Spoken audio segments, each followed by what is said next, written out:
Muy bien. Bueno, estamos en una entrevista que a mí me daba mucha ansiedad tener. Lo vi el fin de semana ahí presentando su libro y dije, lo quiero conmigo.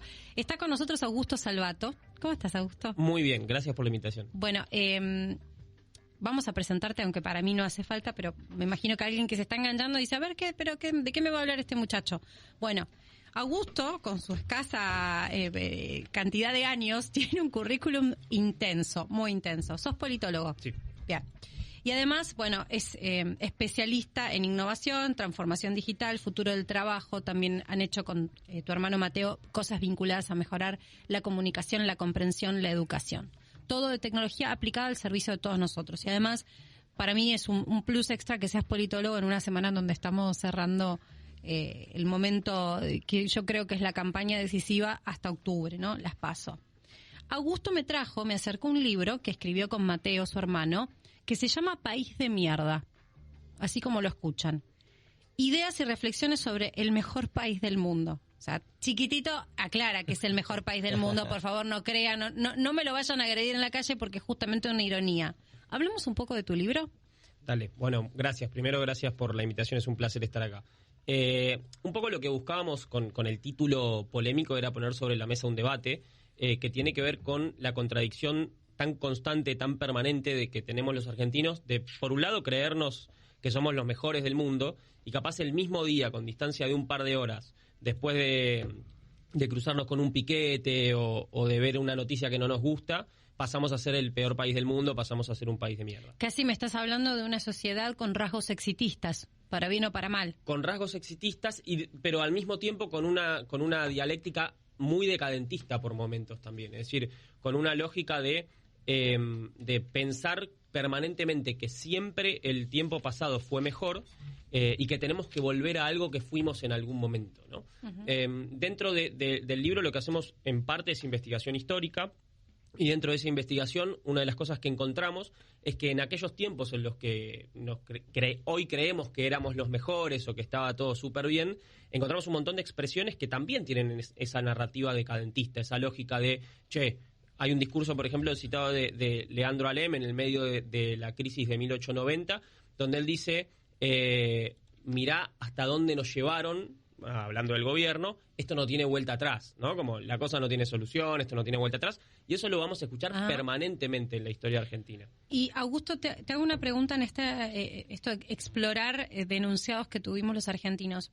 Esa casi narración de cómo somos y cómo nos vemos, esa situación exitista y decadentista, como vos lo estás definiendo, ¿parte de lo que serían las autoridades de gobierno, los referentes, o era algo que ya estaba en la sociedad? ¿Cómo penetra eso entre todos nosotros? Que bueno, nosotros ahora tenemos un micrófono, pero digo, en la gente común. Bueno, ¿cómo llega? Es muy interesante porque en principio las personas que se sentaron a pensar la argentinidad, los primeros que se sentaron a pensar la argentinidad, se sentaron a pensarla con el objetivo de cambiarla. Es decir, con la idea de que había algo mal en nosotros, hay algo malo en nosotros, somos inviables, tenemos una cultura atrasada, tenemos una moral de trabajo que no está buena, entonces tenemos que cambiarla. ¿Cómo? Por ejemplo, trayendo gente de afuera que sea distinta o educándonos para hacer algo distinto a lo que somos. Lo cual, digo, en el medio de un montón de contradicciones y de lo complicada que es la dinámica cotidiana, esa fue la narrativa imperante, generalmente desde arriba hacia abajo, se puede decir. Y entonces eso se empezó cada vez a expandir más, al punto tal de que después la propia narrativa del tango es absolutamente decadentista, melancólica, esta idea de la vergüenza de haber sido y el dolor de ya no ser, ¿no? Todo tiempo pasado fue mejor. Absolutamente. Entonces eso permea en la sociedad y está muy presente, pero convive al mismo tiempo con una lógica muy exitista, como decíamos antes, y esa contradicción está permanente en todos los rasgos de la argentinidad. O sea, por un lado nos consideramos a nosotros mismos muy amistosos, muy tolerantes, muy amigueros, y al mismo tiempo y de la misma forma también consideramos eso que Joaquín B. González llamaba el espíritu de la discordia, que hoy lo llamamos la grieta o la polarización extrema, esa idea de que no nos podemos ni ver o se separan las familias por una cuestión política. Esa contradicción está presente en casi todos los rasgos que miremos de la argentinidad. Mirá vos, y si vos hoy tuvieras que llevar brillante, digamos, en el brillante análisis que ustedes hicieron, la brillante investigación, la tuvieras que llevar a lo práctico, ¿no? Y entonces agarramos en esta mesa a los referentes, no por lo partidario, sino por lo que significa ser un referente político en Argentina. Los agarramos a todos en este periodo electoral. ¿Qué les sugerís que tienen que cambiar de discurso o cuál sería el discurso ideal? Bueno, nosotros lo proponemos al final y se llama pasar de una narrativa decadentista a una narrativa de la oportunidad y de futuro. Y me parece que vale la pena resaltar por qué nos parece importante. Porque uno dice, la narrativa al fin y al cabo, bueno, estás hablando de algo etéreo, de palabras, de la forma en que hablas, pero hay cosas concretas, ¿no? O sea, ¿qué es lo concreto? Bueno, es muy importante, si lo tomamos desde el punto de vista de la geopolítica, de las relaciones internacionales, la forma en que se habla de un país, lo que un país busca proyectar, es muy importante. Este libro nació en realidad de un paper, de un trabajo académico que se llamaba Rico como un argentino, y que tiene que ver con la estrategia de lo que se llama como soft power, poder blando, es decir, aquello que el país buscaba proyectar en 1880. Entonces, hoy, ¿qué es lo que nosotros buscamos proyectar de Argentina? O sea, ¿qué es lo que estamos proyectando hacia el mundo de lo que somos? Que somos un país de mierda, que no cumplimos con los compromisos, que el opositor es lo peor que hay y es el enemigo y hay que destruirlo. O sea, si eso proyectamos como país desde los estratos más altos de gobierno, es muy difícil que nos tomen en serio del otro lado. Y todos los países tienen sus relatos. Todos los países. Claro, está bueno, todos tienen su épica. Ahora, en el único que encontraste, digo, para no irme muy lejos en la región, mirás Uruguay, mirás Chile, Paraguay, Bolivia. Cuando mirás el panorama, somos los únicos que tienen esa... Hasta Bolivia, te digo. Somos los únicos, ¿no? Con esa estructura de ver fatalismo y decadencia siempre. Sí, absolutamente. Y eso es un elemento distintivo. De hecho, nosotros tomamos mucho un libro que ahora se cumplen 30 años de su primer publicación, que es La invención de la Argentina, de Nicolás Shumway, que es un historiador norteamericano, pero que es argentinófilo, estudia la Argentina. Él dice, lo que más me llamó la atención cuando llegué a la Argentina fue justamente esto, esta idea de que los argentinos permanentemente están hablando mal de su propio país, a no ser cuando alguien que no es argentino, habla mal de la Argentina. Ahí salta la argentinidad. Bueno, sí. Hablando de eso, el título me hace acordar mucho a cuando hablas con la cantidad de extranjeros que viven, sobre todo los jóvenes que viven en Argentina, te dicen eso, te dicen, ustedes no ven lo bueno que tiene este país, ustedes lo ven de mierda, y no es así, te hablan de un montón de cosas que ellos ven, por eso viven aquí en la Argentina. Sí, absolutamente. Dos anécdotas muy cortitas. Por un lado, la primera es hace 2-3 días publicamos un video en redes sociales promocional del libro que se llama Bienvenidos al mejor país del mundo, ¿no? Que satiriza lo que comentaría. Lo vi. Un poco sí. se difundió un poco y había como dos bandos de comentarios, ¿no? Como por un lado, sí, los que bancaban de alguna manera y mucha gente diciendo, la verdad que esto es cualquier cosa, o sea, tenemos 40% de pobres, el país está mal, bla, bla, bla. Pero por otro lado había un par de comentarios de esto que vos mencionabas, ¿no? O sea, venezolanos, colombianos, incluso había una influencer que es francesa, que es fanática de Argentina y lo comentaba. La verdad ustedes no tienen idea del país que tienen, ¿no? Nos decía. Que bueno, de alguna manera es esa lógica que siempre tenemos de poner dos bandos. Y la segunda anécdota, nosotros el año pasado con mi hermano viajamos a Medellín por trabajo. Y cuando estábamos en el taxi yendo al hotel, le preguntamos al taxista qué tal la zona del hotel. Y el tipo nos contestó muy amablemente, pero nos contestó, mira, la verdad no tengo mucha idea. O sea, creo que está bien, pero no tengo idea. Entonces, nosotros insistimos, le preguntamos, ¿pero por qué? Porque, o sea, ¿qué es una zona nueva? O que la gente no suele ir. Y me dijo, no, la zona no es nueva, la gente va, pero el tema es que la gente como yo no va. O sea, no es un lugar hecho para gente como yo. Sí. Y ahí nosotros eso, obviamente, y a la gente que está del otro lado escuchando, nos pareció algo tremendo. O sea, nosotros no concebimos esa idea de que hay zonas para algunas personas y zonas para otras. El clasismo. Exactamente. ¿Por qué? Pero porque en el ADN de la Argentina está presente la idea de la movilidad social ascendente como algo a valorar. Hoy podemos decir, mirá, la verdad la estamos perdiendo la clase media, estamos perdiendo la movilidad social ascendente por las crisis reiteradas que venimos teniendo. Pero lo valoramos, lo tomamos como algo positivo y queremos que eso sea así. Eso es muy difícil de lograr en una sociedad. Si vos buscás en Wikipedia y ponés anexo presidentes de Colombia o de Chile, sin desmerecer a ninguno de los dos países, son dos países maravillosos. Pero el apellido, en Chile, el apellido Pintos, Vicuña y Montt lo vas a encontrar un montón de veces, repetido. Si buscas en Colombia el apellido Restrepo, lo vas a encontrar un montón de veces. Entonces, ¿y por qué hago referencia a esto? Porque en realidad en la Argentina el hecho de que el hijo de un inmigrante pueda ser presidente, por más que tenga plata, por más que represente un espacio que es de derecha, pero que el hijo de un inmigrante, que ha habido un montón a lo largo de la historia, pueda ser presidente es algo distintivo. Y con respecto a este último punto, yo en un momento de la facultad daba historia de México. Y en la historia del siglo XX de México hay un personaje que es muy interesante, que se llama Federico Reyes Heroles. Reyes Heroles fue presidente de Pemex, fue un tipo, asesoró un montón de presidentes y siempre se decía va a ser el próximo presidente. Y el tipo no podía ser presidente porque era hijo de españoles.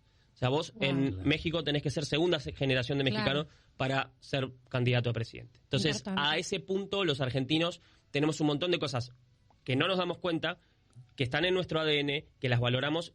Y un poco eso es lo que tratamos de hacer en el libro. Sí, que además también tiene que ver, digamos, con esta mezcla de culturas, porque nosotros nos originamos como mezcla de los pueblos originarios, del europeo que vino, que se arremangó, digamos, las mangas, los brazos, digo yo, le puso todo su fuerza a poder volver a nacer, ¿no? Como pasó con muchos italianos, españoles, por decir nada más. Eso también habla de nuestra cultura. Quiero preguntarte si vos crees que esto que marcás como algo típico de nuestra vida en Argentina, casi histórica, ¿pensás que se puede llegar a revertir? Te voy a decir por qué. Porque a mí me llamó mucho la atención lo que pasó con Messi. Y el fenómeno Messi ya no es tanto ni de la política, ni de la gente mayor, estamos hablando de gente más joven. El fenómeno Messi es esto para mí. Messi pasó de ser un tipo que nunca la embocaba, que para qué es argentino, que parece que no siente la camiseta, horribles frases que he escuchado, pero las he escuchado de referentes incluso que saben más que yo de fútbol en la tele, a ser un máximo ídolo, a un punto tal que me contaban en una aerolínea, se duplicó el precio promedio del pasaje a Miami ahora que el tipo está en Miami. O sea, pasamos de que no nos servía para nada y no representaba la bandera argentina a pagar lo que no tenemos con tal de estar cerca es a 1000 metros de distancia para poder observarlo jugar.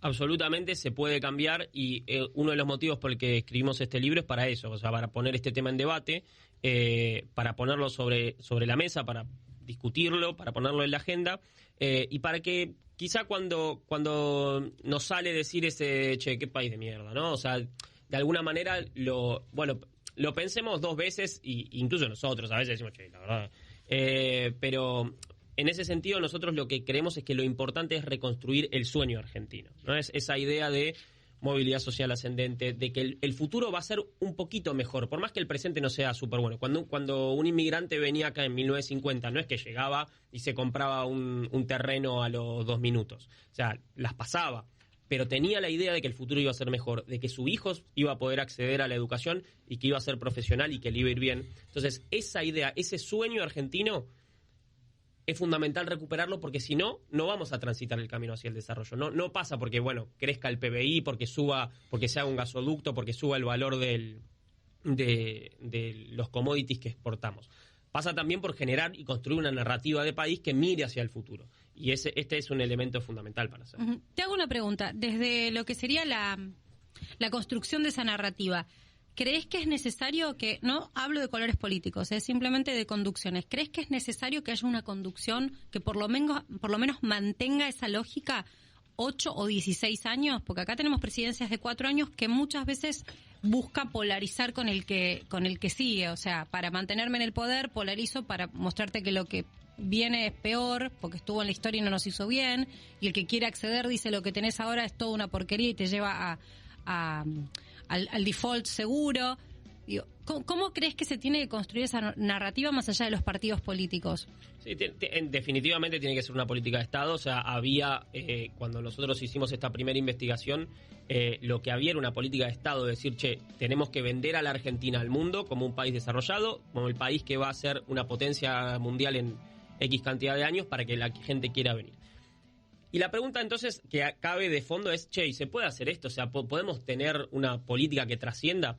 Claro. Y ahí entonces nosotros nos pusimos a buscar en la historia y encontramos un caso que a veces se estudia poco, que es la generación del 37, ¿no? En 1837, en el Salón Literario de Marcos Sastre, muy cerquita de la Casa Rosada, de la Plaza de Mayo en realidad en ese momento, se juntaron un grupo de pibes, la verdad, de entre 20 y 30 años, entre los cuales estaban Esteban Echeverría, Marcos Sastre, Juan Bautista Alberdi. Y el contexto era tremendo, porque no había ni un presidente en el país. Había un gobernador de la provincia de Buenos Aires que los perseguía a todos ellos y que tenía la idea de... y que era el encargado de las relaciones internacionales. Pero no había un presidente. Había una guerra civil, había un porcentaje altísimo de analfabetismo, y la situación era muy complicada, de verdad, mucho más complicada que ahora. Y en ese momento, este grupo de pibes se juntó y dijeron, che, tenemos 50 años, que es lo que nos queda de vida probablemente, para cambiar la Argentina. ¿Qué vamos a hacer para lograr esto? ¿Lo podemos hacer? ¿Hay talento? ¿Hay ganas? ¿Qué vamos a hacer? Bueno, vamos a hacer dos cosas. Por un lado, construir la idea de una Argentina. Esto mismo que estamos hablando. O sea, 150 años después, o más de 150, lo mismo. Y por otro lado, también muy importante, la educación. Es un factor fundamental. Con esas dos cosas vamos a lograrlo. Un par de años después de eso, Juan Bautista Alberdi, que era uno de los que estaba en ese salón literario, escribió las bases de la Constitución. E hizo algo interesantísimo que tiene que ver con lo que vos preguntabas, que me parece muy, muy atinado. El tipo fue perseguido por Rosas. O sea, estuvo exiliado y fue perseguido por Rosas. Pero en el gobierno inmediatamente posterior, en el de Urquiza, él estaba encargado de algunos aspectos relacionados con la diplomacia y fue a visitarlo a Rosas, que estaba, si no me equivoco, exiliado en Londres. Y cuando lo fue a visitar, conversó con el tipo que lo había perseguido y después le mandó una carta a Urquiza diciendo, che, hay un montón de cosas que tenemos que rescatar de este tipo, que por más que a mí no me gustaba, que me persiguió y todo, hay que valorarlo. Yo tomaría esa carta y la difundiría por todos lados por una cuestión de que es un gesto patriótico increíble que se ve poco, la verdad. Sí, y que eso es Argentina también. Yo, bueno, hemos discutido mucho a nivel político, ¿no? Te lo traigo a nivel político sobre qué valores recuperar. Y digo, recuperemos lo que ya está escrito, la Constitución, las bases de la creación de nuestra nación. Y eso es un poco lo que proponía Alberdi. Pero es interesantísimo esto que estás marcando. Te quiero preguntar, porque yo te escucho hablar con mucha pasión, Augusto. Y bueno, lo he escuchado también a tu hermano. No tuve la posibilidad de entrevistarlo así como con vos. ¿Esto que ustedes maman es algo que responde a una inquietud de ustedes? O sea, ¿a ustedes les molesta estar en un país en donde ves mucho desarrollo y oportunidad, pero todo el tiempo se está diciendo, che, qué país de mierda? Sí, sin duda. Es una cuestión algo personal esto para visceral, ustedes. Te diría. O sea, es una cuestión que no tiene que ver solamente con un nacionalismo de golpearse el pecho o de ponerse la escarapela, sino que tiene que ver con la sensación de oportunidad perdida que se experimenta permanentemente y que efectivamente nos molesta como generación también, ¿no? O sea, es que, ¿sabes por qué te lo pregunto? Porque la edad que tenés y la generación tuya y de tu hermano son los chicos que dicen, se instaló en los medios y en la política, que son los que tienden a buscar un horizonte o proyección fuera de Argentina. Y yo muchas veces, que yo entiendo eso, entiendo que eso responde también a la lógica de los padres. También es lo que te cuentan, lo que mamás en tu casa, ¿no? Que yo lo cuento en mi propia familia para que no crean que estoy poniéndole la bandera a otra persona. Digo, esto pasa en mi propia familia. Yo siento que preparan a los chicos de mi familia para irse afuera. Cuando les exigen, por ejemplo, que estudien francés, le están exigiendo en algunos colegios que estudien chino. Me parece bárbaro, cuantas más herramientas mejor. Pero pareciera ser que incluso cuando el niño le pesa y no quiere hacerlo es una obligación porque la herramienta, si te vas a vivir afuera. Y eso está. Y el chico de 6, 7, 8 o 10 años empieza a criarse en una atmósfera en donde siente que tiene que irse quizás. Entonces, ¿cómo es con tus pares hablar de esto? Bueno, hay de todo, pasa de todo. A veces incluso a mi familia también pasa lo mismo. Hay una cuestión de, la verdad, yo viví 3 años afuera. Y es como, ¿por qué ¿Por decisión volviste? tuya o por decisión de tus papás? No, sí, un poco. Por Creo la que edad todo. te pregunto. No, por decisión propia. Yo tuve una beca para estudiar en Salamanca y después me fui a investigar a Francia y estuve dando vueltas por varios lugares por ahí. Y fue una decisión propia y lo hice además. A ver, me parece que está buenísimo salir, ver el mundo, conocer, entender. A ver, Manuel Belgrano estudió en Salamanca, ¿no? Y el tipo es un patriota, o fue un patriota, ¿no? Efectivamente, sí, eso pasa. Pero muchas veces también lo que pasa es la pregunta de ¿por qué volviste? O sea, ¿qué fue lo que pasó? Y yo me sentía en un momento que tenía que estar justificándome todo el tiempo de por qué había vuelto. Entonces al principio era, bueno, porque extrañaba, porque me pasaba tal cosa. Y en un momento, un día me cansé un poco de esta explicación y escribí una columna un poco satírica que el título era Volví por los domingos, ¿no? Porque lo que me pasaba, y esto es real, ¿no? Lo que me pasaba cuando estaba afuera, los domingos, yo vivía en París. En París está todo cerrado los domingos. O sea, y aparte es gris, llueve más que en Londres, o sea, es complicado el domingo. Y la cultura esta de invitarte a la casa no está tan presente. Sí, claro.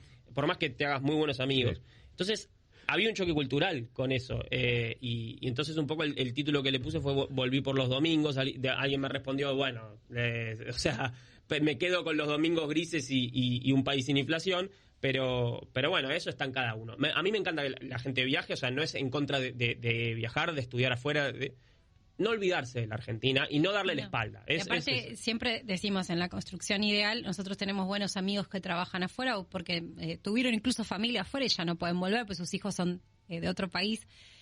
Siempre sos un extranjero. Por más de que te abracen con mucho amor, siempre sos un extranjero. La frase de no olvidarse de Argentina, y me parece que eso que vos hablabas de Messi le pasó eso. Messi fue de muy chiquito, pero jamás se olvidó de Argentina. Hasta habla más argentino, estuvo toda su vida en España y no habla español. No habla con acento español. Y creo que sus hijos tampoco, ¿eh? El otro día leía una columna, pero punto aparte, ¿no? ¿Qué esperas con este libro? Es poner un debate sobre la mesa. O sea, que pase esto. Yo de verdad les agradezco por el tiempo, por ponerlo en agenda, por conversar sobre este tema. Yo te felicito por la osadía, porque hay que convencer a las editoriales de publicar un libro con esta expresión. Y aparte dejar de ser caretas. Es real, se dice así, país de mierda, eso es lo que dicen, no es lo que somos, pero es lo que se dice. Y bueno, cuesta mucho, uno que sabe de estos temas, cuesta mucho poner esos nombres. Así que sos un valiente, son valientes. Sí, no, y creo que también hemos hecho todo un trabajo ahí con la editorial para sacarlo, para generar estos debates, y creamos un subsello dentro de Ediciones Lea que se llama Usina del Conocimiento, que tiene el objetivo de poner en debate temas que no están tan en agenda, como por ejemplo la ciencia y la tecnología. Publicamos hace poco uno que se llama La salud del futuro, del doctor Diego Pereira, para hablar sobre tecnología en la salud, que es algo que capaz es poco recurrente. Entonces, creo que tenemos que dar estos debates, y eso también es hacer política de alguna manera, ¿no? Es decir, poner temas en agenda y lograr que se hable de temas que a veces no están tan presentes, especialmente en un año de campaña, ¿no? O sea, totalmente. Y expectativas sobre cómo mejorar la educación. ¿Crees que hay que modificar algún plan de estudio para incorporar esto de alguna manera? Bueno, la educación fue un elemento fundamental en la construcción de la argentinidad. Y de alguna manera este debate se perdió un poco. Es decir, nos quedamos con el tema del acto de pasar, el que pasa vendiendo empanadas, ¿no? Esa cuestión que quedó como algo medio folclórico. Sí. Pero la argentinidad es algo que se construye permanentemente. Ustedes recién hablaban de Messi. Messi es una expresión de la Argentina. Claro. ¿Y por qué no trabajar ese tema en el aula, ¿no? Es decir, traer este debate recurrentemente, poner en cuestionamiento estas ideas y trabajarlo en un mundo que es global. O sea, no vamos a poder, no podemos tener esa misma lógica de me encanta el himno, me parece que está buenísimo, pero la patria no es el himno, porque el chico que está escuchando lo que se escribió en 1813 lo repite, ¿no? O sea, y no hay una sensación real de esto es la Argentina. Entonces, la nacionalidad se construye constantemente, es una construcción permanente. Renan hablaba de un plebiscito cotidiano. Entonces, es cotidiano y hay que actualizarlo. Gracias, Augusto, por venirnos a presentar este libro, País de Mierda. Ya está, se puede ya comprar, ya está en las librerías, lo vi el fin de semana. Un placer escucharte, una mente brillante, un joven brillante, de esos que nos hacen ser orgullosamente argentinos. Gracias.